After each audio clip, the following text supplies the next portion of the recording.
Bonjour à tous, le grand cirque du Modem reprend la route. Si vous avez aimé les municipales de 2008 et de 2014, vous adorez les régionales de 2015.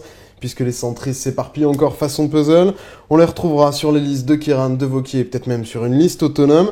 Alors pour essayer de voir un peu plus clair dans cette tradition centriste lyonnaise, on accueille aujourd'hui le président de la Fédération Modem du Rhône, François-Xavier Pénicaud, bonjour. Bonjour. Sur quelle liste sera le Modem, le vrai, l'officiel? Est-ce que vous pouvez répondre à cette question aujourd'hui? Les instances nationales apprécieront les options qui sont à leur portée. On se dirige vers une décision formelle et officielle début octobre. Bien entendu, le Modem respectera ces décisions nationales, qui est de la compétence nationale. Donc, il y a un chef de file, Patrick Mignola, qui a été rallié Laurent Wauquiez, qui fait une proposition de projet de liste d'union avec Laurent Wauquiez. Aujourd'hui, voilà, un travail de démocratie interne se fait dans l'ensemble de nos départements pour étudier la pertinence, la faisabilité. Mais avant ce travail de démocratie, vous avez annoncé une alliance. Du coup, ça paraît difficilement compatible de dire un travail de démocratie, mais dans le même temps, on a déjà fait alliance. Mignola et Wauquiez ont déjà signé. Le mandat d'un chef de file, comme tout responsable politique, est de pouvoir faire des propositions, de positionner sa famille. C'est le mandat qui a été donné à Patrick Mignola. Et effectivement, il s'est engagé autour d'une charte de rassemblement avec Laurent Wauquiez qui permet effectivement de poser les bases de ce qui sera, je le pense, une liste d'union. Aujourd'hui, on en est à une démarche où vous avez les 3/4 des présidents délégués conseillers nationaux. Je rappelle que cette compétence, encore une fois, étant au Conseil national, c'est les personnes qui représentent notre mouvement et les adhérents au sein du Conseil national qui ont appuyé la démarche de Patrick Mignola au travers d'une déclaration et d'une réunion au sommet du Puy-de-Dôme. À l'heure actuelle, 8 départements, 8 fédérations sur 12 ont réuni leurs conseils départementaux pour étudier cet accord qui était défini, programmatique. Soir dans le Rhône, et il y a 7 départements sur 8 qui se sont prononcés majoritairement favorables. Avec, dans l'ensemble, on est sur un rapport... Chez vous, on va se pencher sur le Rhône.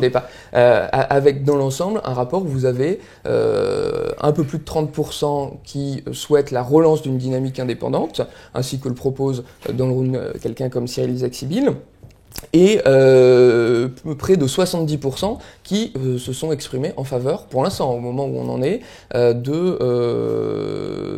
au bout de cet accord. Et dans le Rhône, c'est 40% effectivement, pour une liste autonome, 37% pour partir avec Wauquiez.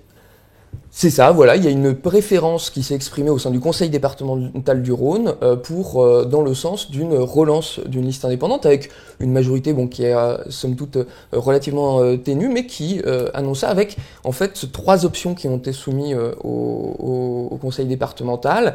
Et il y a effectivement 48%, un peu moins de la moitié des conseillers départementaux qui se sont exprimés en faveur de la relance d'une liste indépendante, autour de un peu moins de 37% pour aller dans le sens d'un accord avec Laurent Wauquiez, pardonnez-moi. Ça, on comprend bien, mais qu'est-ce qui bloque finalement? Est-ce que c'est les sempiternelles divisions du Modem dans le Rhône? Ou est-ce que c'est Laurent Wauquiez? Qu'est-ce qui fait finalement que votre fédération se divise? Je crois que se diviser, encore une fois, tout le monde a réaffirmé hier sa volonté d'être... Cyril Isaac-Sibylle qui veut monter sa propre liste parle d'une alliance contre Cyril nature. Isaac-Sibylle a réaffirmé, et encore chez certains de vos confrères hier, qu'il serait solidaire, quoi qu'il en soit, de la décision collective lorsque les instances nationales trancheront cette décision. Donc il n'y a pas de péril dans la solidarité du mouvement, comme vous le dites. Ce qui fait débat, et c'est naturel, nous sommes dans le Rhône, dans une terre de tradition centriste, où le centre est habitué à être fort et a envie de porter... Oh non, parce que le centre, ce n'est pas une question d'élu, de présidence d'assemblée. Si vous considérez Gérard Collomb comme un centriste, vous êtes encore fort. Non, mais nous sommes sur une démarche où effectivement il y a une historique sur Lyon de travail commun avec Gérard Collomb, dont d'ailleurs à l'anniversaire des Potins d'Angèle, tout le monde s'est amusé à rappeler son positionnement très central et modéré, et c'est quelqu'un de très constructif et on ne renie absolument pas le travail que l'on peut faire. Et c'est d'ailleurs logique que les élus qui siègent aujourd'hui avec Gérard Collomb, qui siègent au Conseil départemental du Rhône en tant que membres de droit, se soient exprimés dans ce sens-là. ça, je le comprends. Ils veulent perdurer cela. Mais nous sommes sur une démarche régionale. Avec vous. Oui. Est-ce que cette alliance, elle est naturelle avec Laurent Wauquiez, puisqu'elle fait débat, et puis il y a aussi cette phrase de François Bayrou qui disait la candidature de Laurent Wauquiez n'est pas compatible avec nos valeurs. Toute construction de coalition de travail n'est pas naturel. Rien n'est naturel en politique. Ce qui est naturel, c'est de faire votre travail sur le projet. Là, est-ce que c'est Je vous prends un exemple, parce qu'à un moment donné, il faut se poser sur le projet. Non, ce n'est pas contre nature. Le développement économique, par exemple, la politique de développement économique. J'avais dit sur votre propre plateau, ici, il y a quelque temps, que nous considérions que le rejet des rails avait été le bébé avait été jeté avec l'eau du bain. Eh bien, aujourd'hui, en matière de développement économique, nous avons un accord avec Laurent Wauquiez pour reconstruire une plateforme qui n'est pas les abus qu'a eu Erail, mais une plateforme qui permet de développer nos tissus économiques, nos PME, développer leur capacité exportatrice, et notamment au travers d'un Erail agricole qui permet de répondre aux problématiques rencontrées par les agriculteurs. Et bien ça, c'est des éléments, vous voyez, il est naturel que l'on se rejoigne sur des projets comme celui-ci. On va pouvoir continuer à débattre, mais pour l'instant, c'est la fin de l'entretien sur TLM, la mi-temps sur lioncapital.fr. On va continuer à parler contre nature ou pas contre nature. Je voulais vous faire réagir. Les porte-paroles de Laurent Wauquiez ont envoyé ce matin un communiqué de presse en dénonçant une aide de 500 000 € accordée par Jean-Jacques Kéran pour l'accueil des migrants et qui veut les accueillir dans l'ancien site de la région à Charbonnières. Il fustige une attitude qu'il qualifie d'irresponsable. Est-ce que pour vous, ce communiqué et cette prise de position est compatible avec les valeurs centristes, humanistes que vous mettez toujours en avant au MoDem ? Vous savez, en tant que démocrate, moi je m'attache surtout à ce que l'on peut dire devant les citoyens corresponde à ce que l'on peut faire derrière. Sinon, vous êtes dans un populisme, qu'il soit modéré ou pas, et je me bats. Et on voit dans différentes familles, à droite comme à gauche, régulièrement cette tentation-là. Aujourd'hui, la proposition de Jean-Jacques Kéran, c'est de faire que la région se positionne sur des compétences qui ne sont pas les siennes, et on voit bien le caractère électoraliste de cette prise de position. Je la regrette, je pense qu'il faut qu'on recentre le débat sur les compétences de la région, et d'ailleurs, vous pourriez me poser la question, je vous le dis très simplement, c'est y compris ce que nous pourrons dire en tant que démocrates dans cette campagne à nos partenaires des Républicains ou de l'UDI. Nous souhaitons que cette région résolument se fasse sur le terrain des compétences et des responsabilités de la région. Quand Laurent Wauquiez promet de mettre les gens qui touchent les prestations sociales, le RSA, de leur faire des travaux d'intérêt généraux, on n'est pas dans les compétences de la région. Quand il dit une personne qui va dégrader un train le lundi matin reviendra à 6h du mat pour réparer, on n'est pas dans les compétences de la région qui n'a pas de compétences policières. Vous voyez exactement mais l'exemple est très bon. Vous voyez, nous sommes sur deux démarches qui sont très différentes. D'un côté, l'un qui dit le conseil régional fera quelque chose qui est hors de ses compétences. Et là, nous sommes sur une démarche électoraliste. Laurent Wauquiez, effectivement, là, évoque des choses qui ne sont pas de la compétence régionale, mais il dit, en tant que président de région, je pousserai pour que la législation nationale évolue dans ce sens-là. Pas, hein. Mais c'est la démarche. Est-ce que ce n'est pas, encore une fois, il n'a jamais dit que le conseil régional est... Reprenez son discours, vous m'excuserez, il n'a jamais dit que le président du conseil régional mettrait dans les compétences de la région cette disposition. Il a dit qu'en revanche, il pousserait à ce que l'on puisse réhabiliter cette valeur travail. Nous pouvons avoir des discussions sur la façon de réhabiliter cette valeur travail, et encore une fois, nous sommes sur une coalition de travail. Je ne vais pas aujourd'hui vous dire que le projet national des Républicains et celui du mouvement démocrate, ainsi que son projet européen, sont les mêmes. Ce n'est pas le cas, et ça n'a pas vocation à être le cas. Une coalition, nous proposons un esprit d'unité, une proposition de majorité équilibrée dans un rassemblement large avec des gens différents, et on va être respectueux de ces différences parce que c'est justement dans l'expression de ces différences. Est-ce que Laurent Wauquiez est populiste ? Je ne dirais pas ça. Il y a des moments où je lui dis, mais je le dis aussi à des gens de ma famille politique, y compris régulièrement, où parfois la tentation Et c'est une tentation sur laquelle, en tant que démocrate, il faut qu'on soit très attentif. La tentation de promettre plus que ce que l'on est capable de faire, pas forcément d'ailleurs tout le temps avec mauvaise foi, mais parfois avec plus d'envie que l'on a de moyens, est une tentation sur laquelle j'avertis les uns et les autres qu'il y a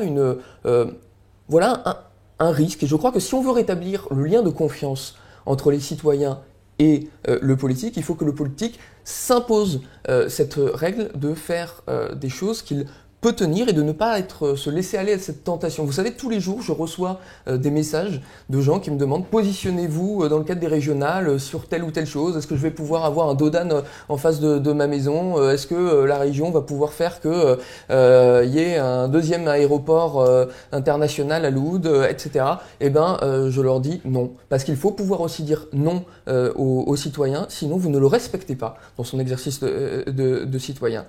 Encore une fois, dans les discussions que nous avons eues avec Laurent Wauquiez sur le projet, nous avons par exemple été très clairs sur la nécessité que l'ensemble de nos propositions, et pour l'instant Laurent Wauquiez s'est tout à fait tenu à cet engagement, puissent être financées et non pas que l'on fasse des promesses qui ne soient pas budgétées. Ce sont des règles qui sont peut-être très simples, mais sur lesquelles on est extrêmement rigoureux dans notre famille, parce que c'est le socle même de la démocratie. Tant que le programme n'est pas sorti, on ne peut pas savoir si elle est respectée ou pas. Je voulais évoquer avec vous, est-ce qu'il y a un contexte national qui a joué et qui fait que cette alliance est possible, puisqu'on sait que François Bayrou aimerait que Alain Juppé soit désigné candidat de la droite et du centre pour les présidentielles de 2017.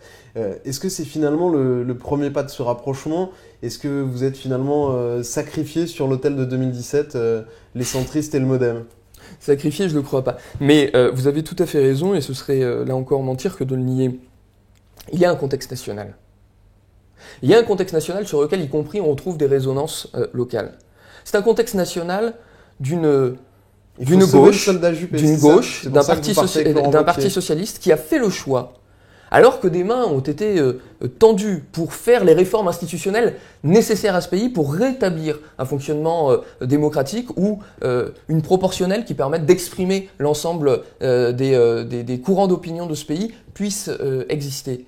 Il y a eu un choix du Parti socialiste qui était de diriger son camp au lieu de diriger le pays. Et Jean-Jacques Herrmann a fait exactement le même choix dans cette région, de ne proposer que des débauchages individuels, et j'étais extrêmement déçu par cette attitude, plutôt que de chercher à développer des projets de coalition. Et la faiblesse du MoDem local, puisqu'il y a Anne-Sophie Condemine qui part avec Kéran, vous partez plutôt avec Wauquiez, d'autres qui veulent partir tout seuls. Vous savez, j'assume totalement l'idée. Est-ce qu'il ne faut pas l'achever un jour cette fédération MoDem? Ça fait 7 ans. Alors je sais que ça vous perturbe. Avoir un mouvement politique comme ça, qui ne fonctionne pas comme les appareils traditionnels, c'est pas une question de maîtrise. Vous voyez, mais c'est emblématique, le terme de maîtrise. Vous croyez qu'on est dans une optique où les concitoyens, on leur demande d'être des godillots, que nos militants, on leur demande d'être godillots? Nous sommes un parti d'esprit libre, nous l'affirmons depuis le début. Vous ne nous croyez pas, et à chaque fois vous nous en faites la remarque. Notez bien cette cohérence. Mais non, nous sommes dans un débat qui s'approfondit et où, encore une fois, vous savez, on a dans nos statuts une règle très simple que aucun autre parti n'a, c'est que nos élus ont la liberté de se positionner dans les assemblées où ils siègent en conscience. Car nous préférons que les gens agissent en conscience plutôt que sur la consigne. Et pour finir, revenir sur votre question sur Alain Juppé et le contexte national. Effectivement, dans la préparation des séances de 2017, nous sommes en désaccord avec la politique gouvernementale qui est menée, avec y compris la politique de gouvernance institutionnelle qui est menée.